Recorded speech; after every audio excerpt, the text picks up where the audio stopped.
మరొకసారి వాటిపైన దృష్టి పెట్టి ఎప్పుడు లేని విధంగా మొట్టమొదటిసారి సివిల్ సప్లైస్ కార్పొరేషన్ నుంచి మేము రైతులకి 50% సబ్సిడీ తోటి టార్పాలిన్లు సరఫరా చేయాలని నిర్ణయించుకున్నాం.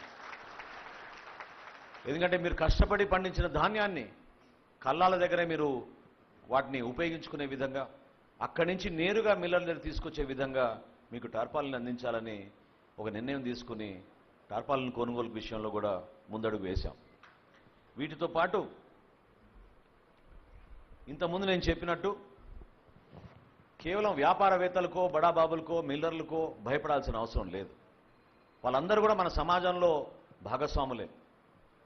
ఏ విధంగా మేము కందిపప్పు ధరను తగ్గించగలిగామో అదొక ఉదాహరణ. ఎందుకంటే ఈరోజు భారతదేశంలో ఎక్కడ చూసినా సరే 180 రూపాయలకి కిలో అమ్ముతున్నారు కందిపప్పు. కానీ వాళ్ళందరినీ పిలిచి చర్చించి కొత్త ప్రభుత్వం వచ్చింది, ప్రజలు ఎంతో ఉత్సాహంతో ప్రభుత్వం పైన ఒక నమ్మకంతో వాళ్ళు ఓట్లు వేసి ఒక బాధ్యత మాకు అప్పగించినప్పుడు మీకు కూడా అందులో ప్రధాన పాత్ర ఉంది, దాన్ని మీరు గౌరవించాలని చెప్పి వాళ్ళతో సుదీర్ఘంగా చర్చించినప్పుడు హోల్సేలర్స్ కానివ్వండి, మిల్లర్స్ కానివ్వండి, పెద్ద రీటైలర్స్ కానివ్వండి, దేశవ్యాప్తంగా వాళ్ళు వచ్చి ఆ రోజు ఒప్పుకుని కేవలం ఆంధ్రప్రదేశ్లోనే ఈ రోజున మనం 150 రూపాయలకే మనం కందిపప్పు శ్రీకాకుళం నుంచి చిత్తూరు వరకు మనం సరఫరా చేయగలుగుతున్నాం.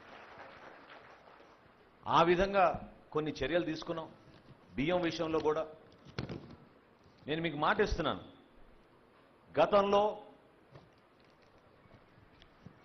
వీళ్ళేదో సెలెక్టివ్గానో ర్యాండమ్గానో చేసామని చెప్పారు.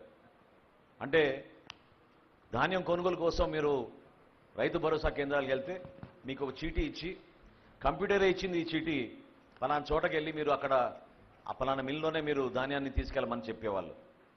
అది కంప్యూటర్ ఇచ్చిన చీటీ కాదు. అది వైఎస్ఆర్సీపీ నాయకులు దొంగ ప్లాన్ వేసి మిమ్మల్ని అందరినీ కూడా ఇబ్బంది కలిగించే విధంగా వాళ్ళ స్వార్థం కోసం కొంతమంది మిల్లర్లకే ఈ సరుకు చేరే విధంగా వాళ్ళు చేసిన కుట్ర అది. దాన్ని కూడా బయట పెట్టాం. ఎందుకంటే ఎప్పుడైతే లోతుగా ఆలోచించి కొత్త విధానాలు తీసుకొద్దామని మేము మా డిపార్ట్మెంట్ తరఫు నుంచి మేము ప్రయత్నం చేస్తున్నామో అందులో భాగంగా నేను ఈరోజు అది కూడా మీకు మాట ఇస్తున్నాను. మీకు అనుకూలమైన దగ్గరలో ఉన్న మిల్లుకే మీరు తీసుకెళ్లి ఆ ధాన్యాన్ని అప్పజెప్పే విధంగా రాబోయే రోజుల్లో మేము ఆ విషయమైన తీసుకుంటున్నాం. ఎక్కడ కూడా మీకు నష్టం కలిగించాం, రైతుల్ని కాపాడుకుంటాం.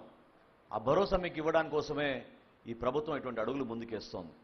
నిజాయితీగా, పారదర్శకంగా, ఎన్నడూ లేని విధంగా ఇంకో పెద్ద కార్యక్రమం మేము చేపట్టబోతున్నాం. అదేంటంటే పౌర సరఫరాల శాఖ నుంచి ఏదైతే 40,000 కోట్ల రూపాయలు అప్పులు తీసుకున్నారో మార్చి 31వ తారీఖు కల్లా 2025 మార్చి 31వ తారీఖు కల్లా 10,000 కోట్ల రూపాయలు మళ్ళీ తిరిగి ఈ బ్యాంకర్లకు చెల్లించే విధంగా మేము ఇంటర్నల్గా మేము కూడా ఒక బడ్జెట్ అనాలిసిస్ చేసుకుని సిద్ధమయ్యాం. నిజాయితీగా కష్టపడతాం, మీకోసం కష్టపడతాం.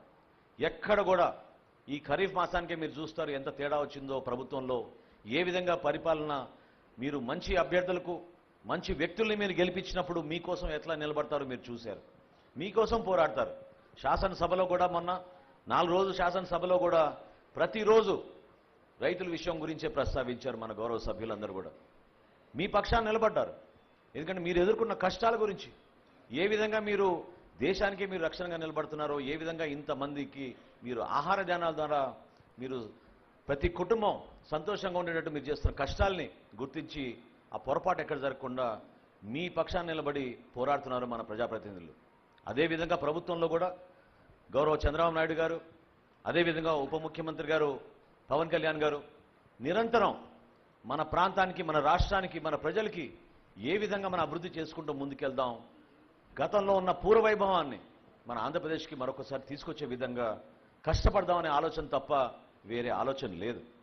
అందుకే నేను మిమ్మల్ని ముందుగానే నేను క్షమించమని కోరాను. ఎందుకంటే 90 రోజులు అయిపోయింది మీకు పేమెంట్ రాక. 90 రోజులు మీరు ఎన్ని కష్టాలు ఎదుర్కొన్నారో ఇప్పుడే సోదరుడు చెప్పాడు.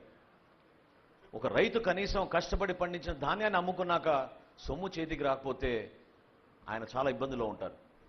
ఆ రైతుకు భరోసా కల్పించడానికి కోసం ఈ రోజున ఇంత మహోత్తర కార్యక్రమం చేపట్టాం.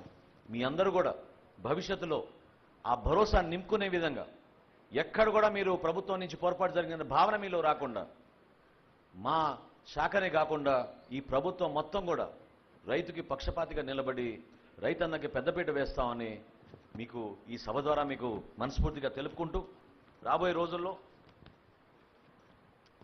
ఈ రైతు సహాయ కేంద్రాల ద్వారా దయచేసి మీరందరూ కూడా నమోదు చేసుకోండి. ఈ పంట ద్వారా చేస్తున్న కార్యక్రమాన్ని రెవెన్యూ సదస్సుల్లో రైతులు ఎవరైతే కౌలు రైతులుగా ఉన్నారో వాళ్ళకి ఆ CCRC కార్డ్స్ రాలేదో వాళ్ళందరూ కూడా ఈ రైతు సహాయ కేంద్రాల దగ్గరికి వెళ్ళి